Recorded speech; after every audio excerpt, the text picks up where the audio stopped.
우리는 지금 예수님이 가르쳐 주신 산상수훈 가운데 팔복에 관한 말씀을 함께 나누고 있습니다. 세 번째 복인 온유한 자는 복이 있나니 그들이 땅을 기업으로 받을 것이며 하는 이 말씀을 가지고 설교 준비를 하다가 문득 이런 재밌는 생각을 해보았어요. 한국 사람들은 예수님의 팔복 중에서도 세 번째 복을 특별히 좋아하겠구나. 왜요? 땅을 주신다고 했으니까요. 한국 사람들은 워낙 좁은 땅덩어리에서 많은 인구가 살아서인지는 모르지만 땅을 굉장히 좋아합니다. 그래서 저도 모르게 좀 이런 장난기 섞인 생각을 해보았어요. 최근에는 부동산 투기 의혹이 의심드는 국회의원들, 여당과 야당의 국회의원들의 명단을 공개하면서 큰 파장이 일어난 것을 우리가 보게 되는데, 여러분들도 땅을 많이 가지고 싶으시지요? 그러면 온유한 자가 되기를 주님의 이름으로 축원합니다. 그러나 땅을 많이 갖고는 싶지만 온유한 자가 되라 하는 이 말씀은 별로 달갑게 들리지 않을 수도 있어요. 왜냐하면 현대인들에게 있어서 이 온유함이란 이 단어는 그렇게 썩 좋은 인상을 주는 것 같지는 않아요. 여러분, 온유라는 말의 뜻이 뭐예요? 따뜻할 온, 부드러울 유. 그러니까 마음이 따뜻하고 부드러운 것을 온유라고 말합니다. 사실 그런데 이 말은 좀 부정적인 이미지도 가지고 있어요. 성격이 부드러워서 남에게 싫은 말 한마디도 제대로 못하는 유약한 성격의 사람, 무기력하고 우유부단해서 무슨 일을 맡겨도 안심이 안 되는 사람, 또 어떤 경우에는 지나칠 정도로 비굴하게 굽실굽실거리는 사람, 이런 사람을 온유하다 이렇게 생각할 수도 있기 때문입니다. 그러다 보니 온유하다 이 말은 참 사람은 좋은데 뭐가 없다? 능력이 없다. 성품은 착한데 결단력이 없다. 이런 부정적인 이미지를 가질 수 있어요. 언젠가 좀 나이 드신 어떤 부인이 자기 남편을 불만이 많은가 봐요. 사람들은 참 법 없이도 살 사람이다, 참 성품이 좋다, 이렇게 칭찬하는지 모르지만 같이 살고 있는 부인 입장에서는 그게 답답한 거예요. 아니 목사님, 법 없이도 살 사람이면 뭐합니까? 자기 처자식 하나 제대로 먹여 살지도 못하고 생활력 없는 사람이 그게 인간입니까? 막 이러는 거예요. 좀 성격이 괴팍해도 좀 능력이 있어가지고 자기 식구라는 제대로 먹여 살려야지요. 그게 사람이지요. 막 이러는 거예요. 여러분, 그런 것을 보면 참 온유함이라는 것이 때로는 우리에게 부정적으로 다가올 수도 있어요. 그런데 예수님께서 말씀하시는 온유라고 하는 것은 선천적으로 타고 태어난 성품을 말하는 것이 아닙니다. 예수 그리스도를 나의 구주로 영접하고 성령님이 내 안에 오셔서 나를 다스려 주시고 나를 다듬어 주시고 그래서 나를 통제하심으로 성령 안에서 만들어진 후천적인 성품을 온유라고 한다는 것이에요. 다시 말하면 우리 모두에게는 충동을 받으면 야생마처럼 난폭해지기 쉬운 기질들을 누구나 다 갖고 있습니다. 이렇게 난폭해지기 쉽고 충동적으로 삶을 살기 쉬운 우리 인간의 그 마음과 삶을 성령이 오셔서 다듬어 주시고 다스려 주셔서 삶의 균형을 잘 잡아가도록 통제하실 때 우리 안에 뭐예요? 성령의 열매인 온유의 열매를 맺어가는 거예요. 그래서 갈라디아서 5장 23절 말씀에도 보면 성령의 9가지 열매가 나오는데, 성령의 9가지 열매가 뭐예요? 사랑과 희락과 화평과 오래 참음과 자비와 양선과, 그 다음에는요 충성과 온유와 절제니 그랬어요. 온유라고 하는 이 열매 앞에 충성이 있고 그 다음에 절제가 있어요. 그러니까 하나님 앞에서 말씀에 충성하는 우리의 삶의 태도, 그리고 자기 자신을 잘 절제하는, 마음의 감정을 잘 절제할 때 그 안에 뭐가 맺어지는 거예요? 온유라고 하는 열매를 맺어가는 거예요. 그러니까 온유라고 하는 것은 타고난 기질과 성품을 이야기하는 것이 아니라 성령 안에서 정말 농부가 땀을 흘려 수고하고 가꿈으로 열매를 맺는 것처럼 우리도 믿음 안에서 경건의 훈련을 통하여 맺어지는 성령의 열매, 바로 이것이 온유라고 하는 것인데, 그래서 주님은 온유한 자가 복이 있다고 우리에게 가르쳐줘요. 가끔 제 딸이 금쪽 같은 내 새끼라고 하는 프로그램을 많이 봐요. 아니 시집도 안 가고 자식도 없는데 왜 그런 프로를 많이 보나 했더니 어쩌면 그 속에서 자기 자신의 모습을 보기도 하는 것 같아요. 그런데 여러분, 금쪽 같은 내 새끼를 보면 대부분 어떤 아이들이 나오느냐? 통제불능의 아이들이 나와요.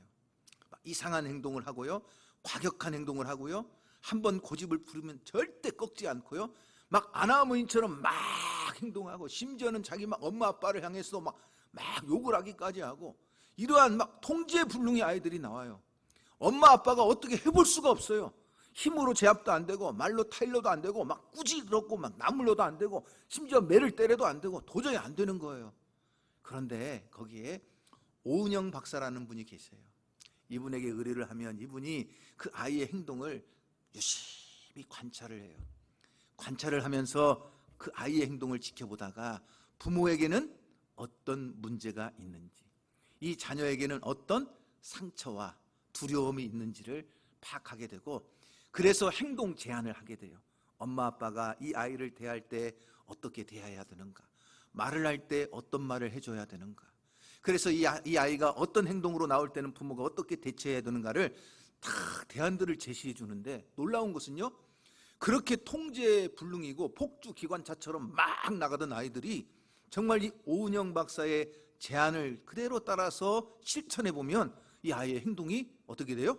달라지는 거예요. 완전히 다른 사람처럼 되는 거예요. 갑자기 온순해지고, 태도가 올바르게 되고, 말도 예쁘게 하게 되고, 야, 이게 정말 사실인가 싶을 정도로, 분명히 그 프로를 보면 이런 어린 아이들을 데리고 짜고 하는 것은 아닐 텐데 참 그 아이의 행동을 보면 놀라운 변화의 역사가 일어나요. 바로 이것이 온유라고 하는 거예요. 여러분, 지금 성경에서 나오는 이 온유한 자라고 했을 때 온유라는 말이 헬라어로 프라우스라고 하는 단어예요. 그런데 이 프라우스라고 하는 단어는 원래 길들여진 야생마를 표현할 때 사용하는 단어예요. 여러분, 야생마가 뭐예요?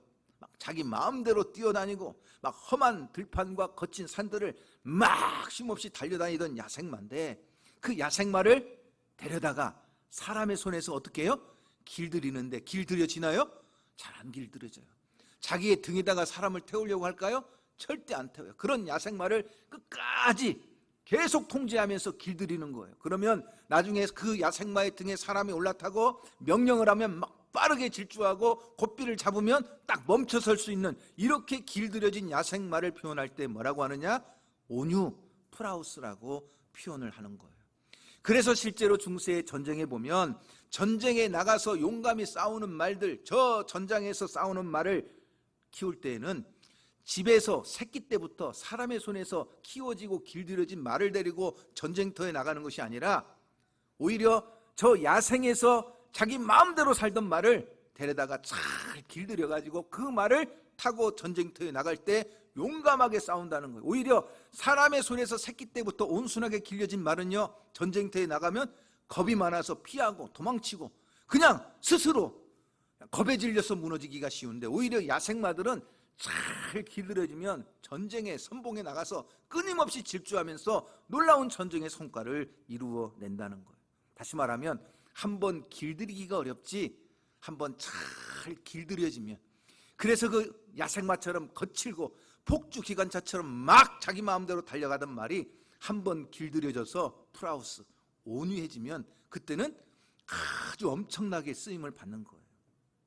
하나님이 일하시는 방법, 하나님이 쓰시는 사람도 바로 이와 같은 사람들이에요. 그래서 예수님께서도 제자들을 부르실 때에 여러분, 성전에서 가만히 앉아서 얌전한 사람들을 제자로 부르신 것이 아니라 어떤 사람들을 제자로 부르셨어요?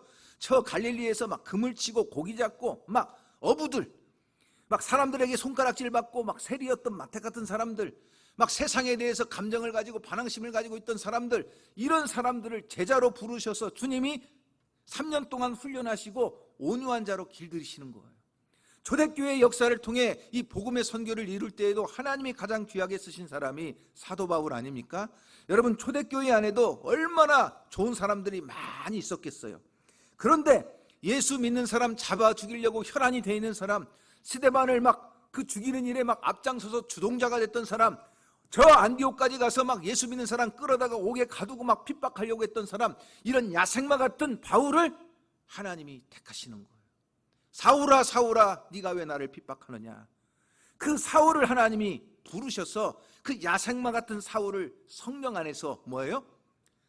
다스리시고 다듬어 주시고 그의 성품을 통제하시고, 그래서 그 거칠고 사납고 그렇게 포악했던 바울 같은 사람을 온유한 자로 만드셔서 하나님이 명령하시면 충성하고 그 자신의 모든 삶 가운데 인내하고 절제하면서 성령의 놀라운 역사를 통하여 하나님의 교회를 세워가도록 그렇게 하나님이 일하셨다는 거예요.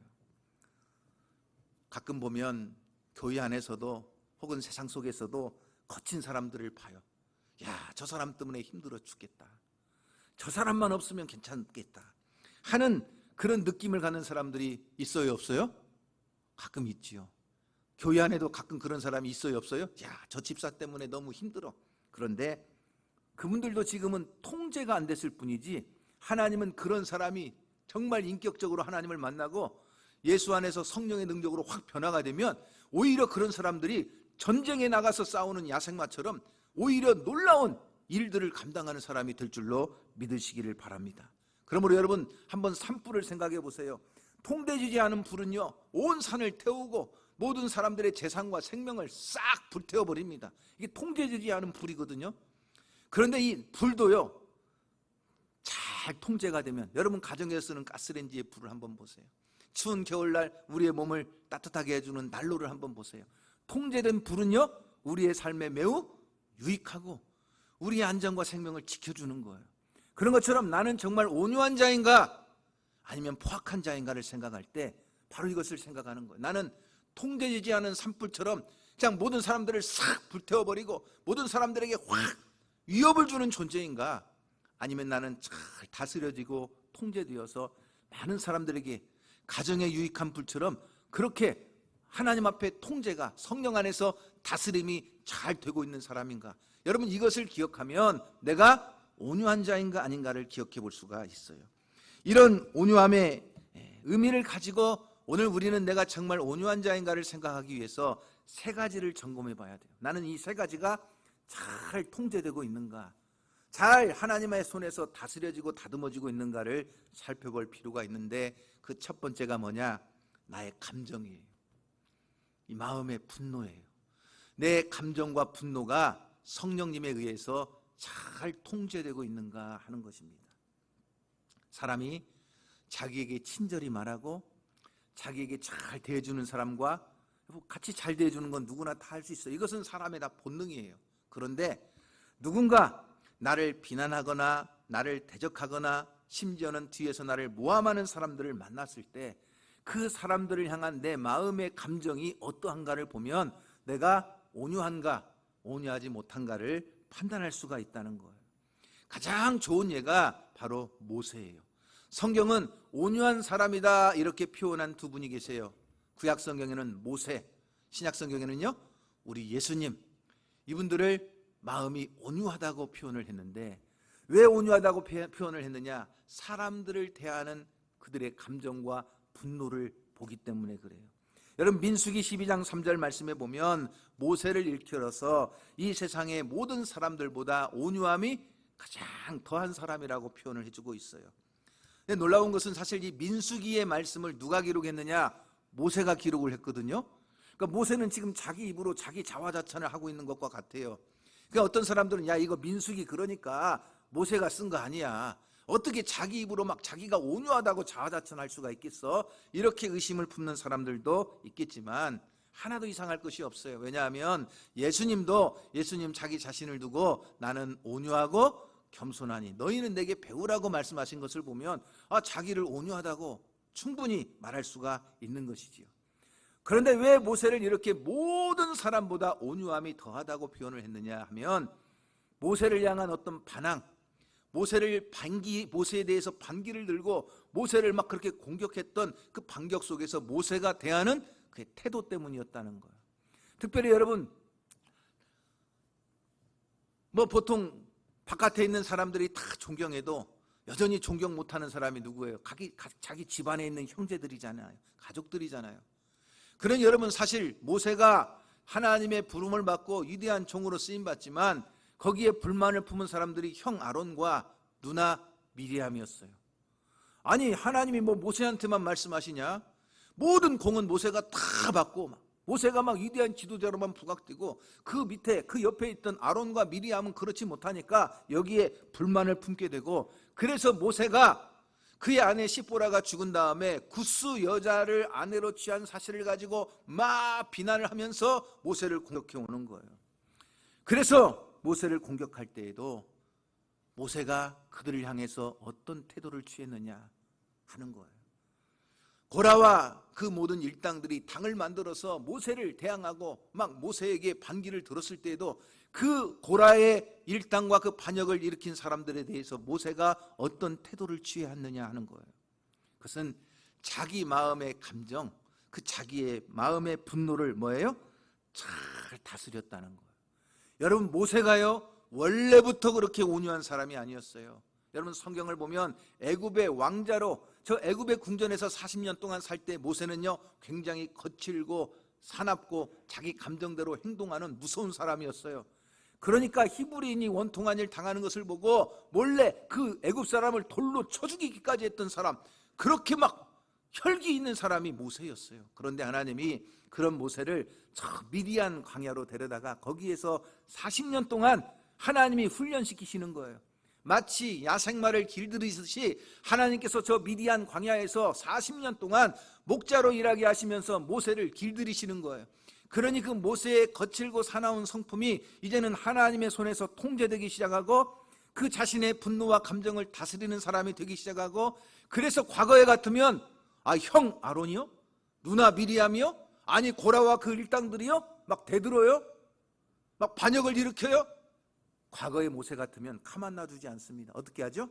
본보기로 데려다가 때려 죽이든지 아니면 어떤 본보기로 큰 형벌을 취해서 사람들에게 만약에 내 말 한마디에 찍소리만도 내봐라, 내가 다 가만두지 않겠다, 어떤 이런 공포정치를 이어갔을 가능성이 많은데 모세는 그렇게 하지 않았다는 거예요.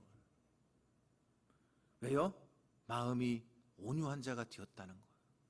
그렇다고 여러분 모세가 무조건 화를 내지 않는 사람이냐? 그렇지는 않아요. 모세가 시내산에 올라가서 40일간을 물도 먹지 않고 떡도 먹지 않고 정말 하나님을 만나면서 십계명의 두 돌판을 가지고 산에서 내려올 때 이스라엘 백성들이 금송아지 우상을 만들어 놓고 그 앞에서 춤을 추면서 막 떠들고 있을 때 모세가 그 광경을 보면서 뭐예요? 화가 머리끝까지 나는 거예요. 그래서 두 돌판을 던져서 깨버려요. 레위인들을 불러서 칼을 차고 정말 금송아지 우상을 숨기던 자들을 처벌하게 해요.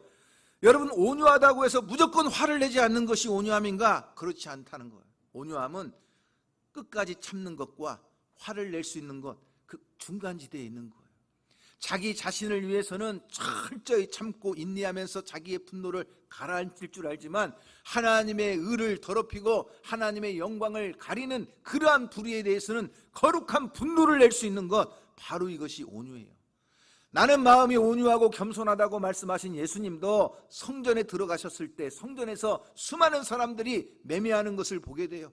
환전상들을 보게 돼요. 그때 예수님은 분노하시면서 채찍을 만들어가지고 그 모든 양들을 다 쫓아내시고 매매하는 자들, 환전한 자들의 상을 막 뒤엎으시고 주님이 막 분노하시는 모습을 보게 되는 거예요. 하나님의 의를 짓밟고 스스로 의로운 체 하면서 많은 사람들을 하나님께로 이끌지 못하는 바리새인과 서기관들을 보면서도 이 독사의 자식들아 막 화를 내시는 거예요. 뱀의 새끼들이라고요. 무조건 화를 내지 않는 것이 온유함이 아니라 철저히 자기 자신에 대해서는 그 분노를, 감정을 잘 통제하고 다스리지만 그 하나님의 거룩함 앞에서 하나님의 의를 이루기 위해서는 분연하게 일어날 수 있는 것, 바로 이것이 온유함인 줄로 믿습니다.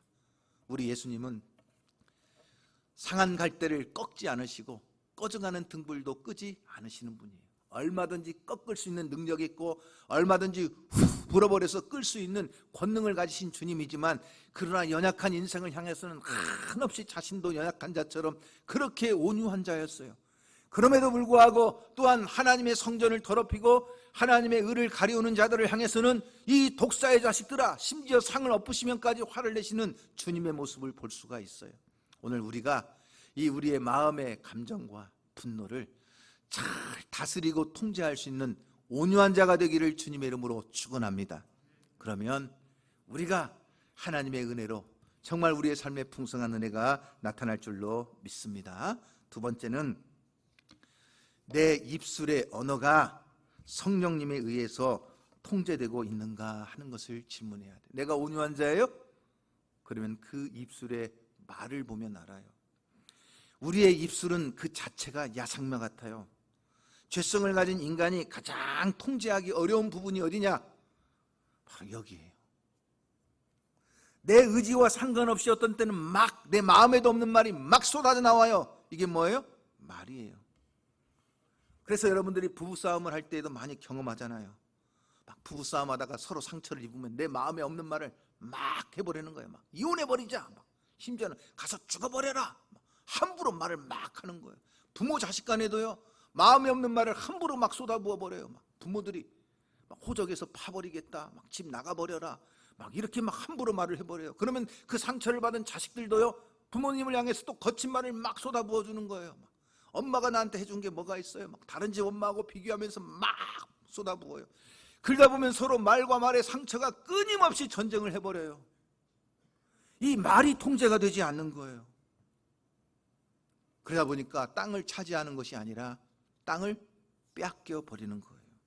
여러분, 잠언 16장 32절 말씀에 보면 이런 말이 나와요. 노하기를 더디하는 자는 용사보다 낫고 자기의 마음을 다스리는 자는 성을 빼앗는 자보다 나으니라. 용사보다 강하고 성을 빼앗는 강한 군대보다도 강한 것이 뭐예요? 우리 마음에, 우리 입술에 이 말이라고 하는 거예요. 그래서 우리의 말이 잘 통제되면요, 우리는 땅을 차지하는 복을 얻게 되는 거예요. 그래서 아내가 땅이에요. 남편이 땅이에요. 자기 자식이 땅이에요. 자기가 일하고 있는 삶의 일터가 다 땅이에요. 그런데 통제되지 않은 거친 말 때문에 아내를 잃어버려요.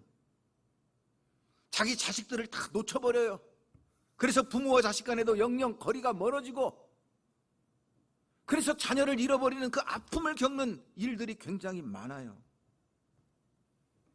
그러므로 여러분, 오늘 우리가 아무리 좋은 말이라도, 아무리 내 안에 좋은 뜻을 가지고 있는 말이라도, 여러분, 좋은 태도, 좋은 표현을 통해서 말을 해야 된다는 거, 이것이 온유한 거예요.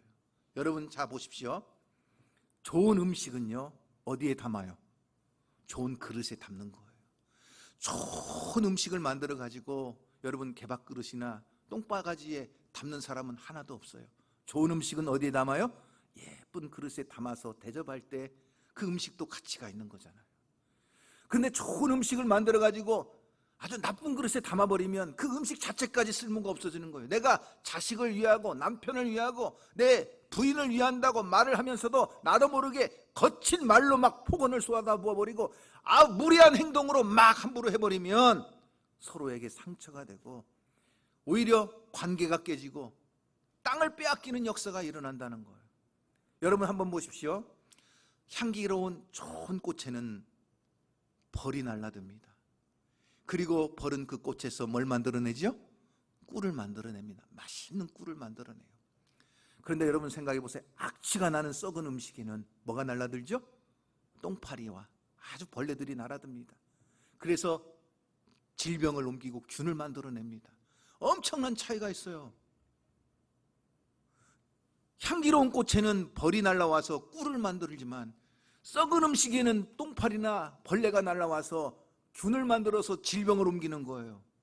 그런 것처럼 여러분, 우리가 정말 온유한 자가 되었다는 것은 내 입술의 말을 잘 통제할 줄 알아야 된다는 거예요. 사탄은요, 자꾸만 우리에게 야, 이거 좋은 일이야, 이 좋은 뜻이잖아, 가서 막 혼내줘, 가만히 있지 마라, 그래가지고 무례히 행동하게 만들고 함부로 말하게 만들고 막 거칠게 말하게 만드는 거예요. 그러나 고린도전서 13장 말씀을 보세요. 사랑은 오래 참는 거예요. 사랑은요, 온유한 거예요. 그렇기 때문에 사랑은 뭐예요? 무례히 행치 않는 거예요. 무리한 행동을 하지 않아요. 예의 바르게, 겸손하게, 같은 말이라도 좋은 표현으로 할 줄 아는 거예요.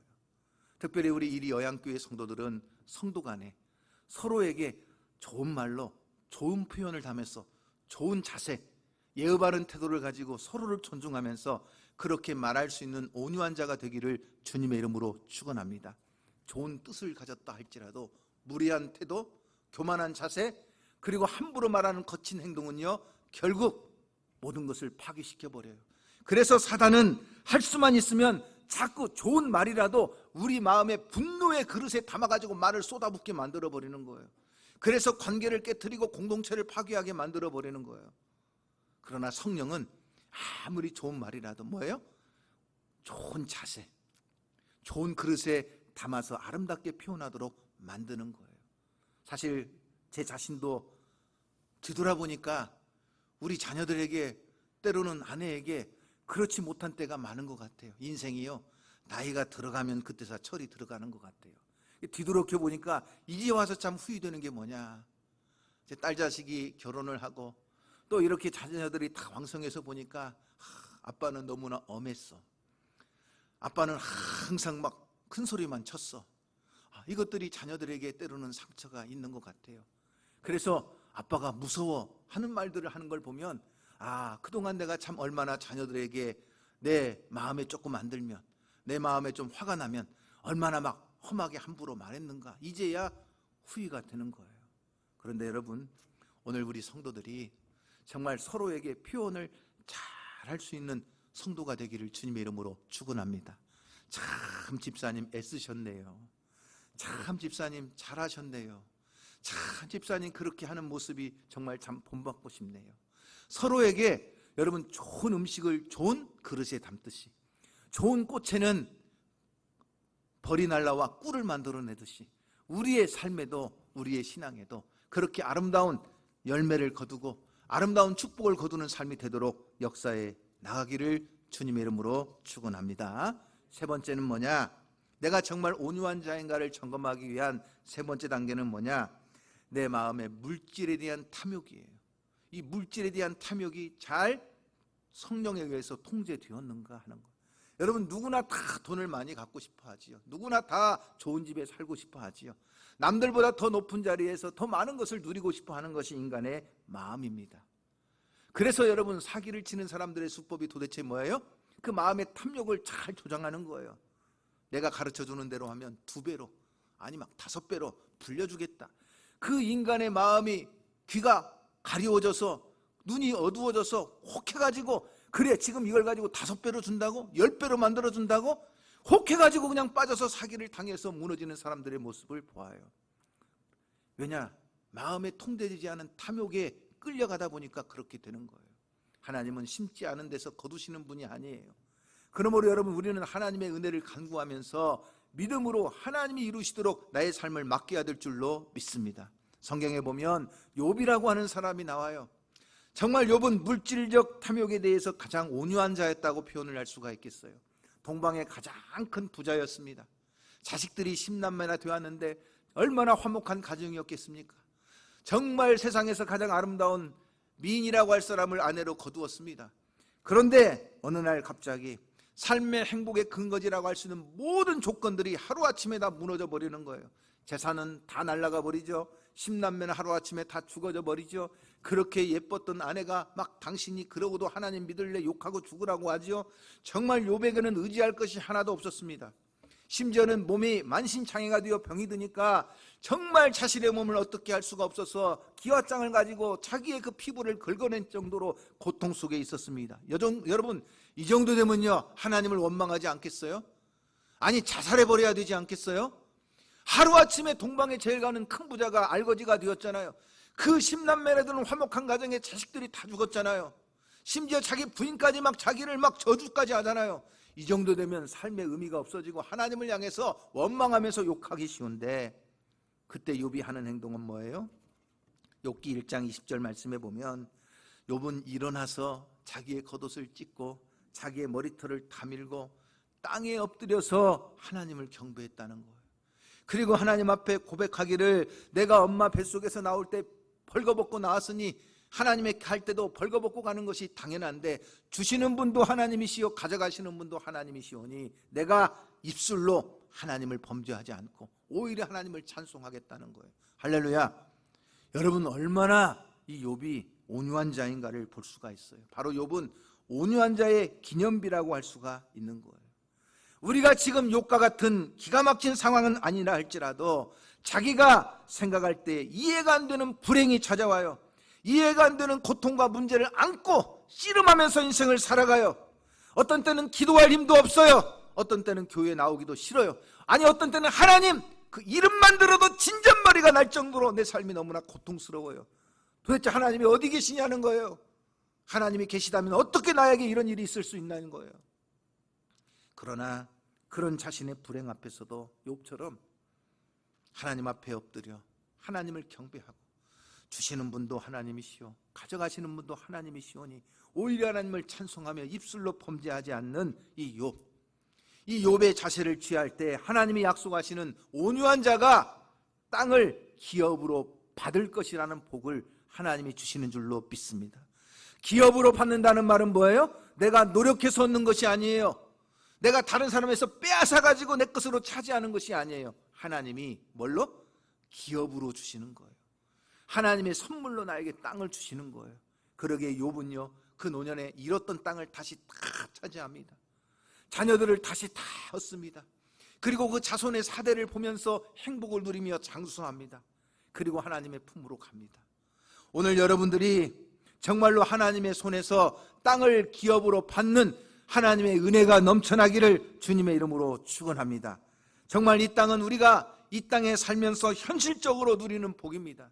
시편 37편 11절 말씀을 우리가 읽은 것처럼 그러나 온유한 자들은 땅을 차지하며 풍성한 화평으로 즐거워하리로다. 이 땅을 차지한다는 것은 이 세상에 우리가 살면서 현실적으로도 하나님의 풍성한 물질적인 풍요를 누리는 복을 말하는 것이요, 그리고 2차적으로는 천국에 들어가서 새하늘과 새 땅을 하나님의 유업으로 물려받아 그 천국에서 주님과 더불어 왕노릇하는 복을 누리게 된다는 것을 우리에게 가르쳐 주시는 줄로 믿습니다. 그러므로 오늘 여러분들이 정말 여러분의 타고난 기질이 어떠할 수 있어요. 타고난 성품이 중요한 게 아니에요. 야생마처럼 난폭하고 거친 성품들이 우리 안에 다 있어요. 어떤 충동을 받으면, 어떤 상처를 받으면 그것이 나도 모르게 다 드러나요. 분노로 일어나고 막 폭언으로 나타나고, 그래서 물질에 집착하는 막 삶의 태도로 드러날 수 있어요. 그러나 그때에도 자기를 대적했던 모세처럼 온유한 자로 하나님 앞에 기도하며 인내하는 거예요. 욥처럼 하나님 앞에 겸손히 엎드려 하나님을 경배하며 입술로 범죄하지 않는 거예요. 오히려 물질에 집착하는 태도를 취하는 것이 아니라 더 하나님을 붙잡고 주님의 십자가를 붙드는 믿음의 태도를 취하는 거예요. 그럴 때 하나님이 여러분의 삶에 땅을 기업으로 받는 은혜를 주실 줄로 믿습니다. 저절로 하나님이 다 주시는 거예요. 그러므로 오늘 우리가 여러분을 헐뜯는 이웃에 대해서도 모세처럼 온유한 자로, 그리고 여러분이 마음에 품고 있는 어떤 계획들이 무너지고 그 물질이 내 손에서 떠날 때에도 하나님 앞에서 온유한 자로 살아갈 때 하나님이 땅을 기업으로 주시는 하나님의 은혜가 함께할 줄로 믿습니다.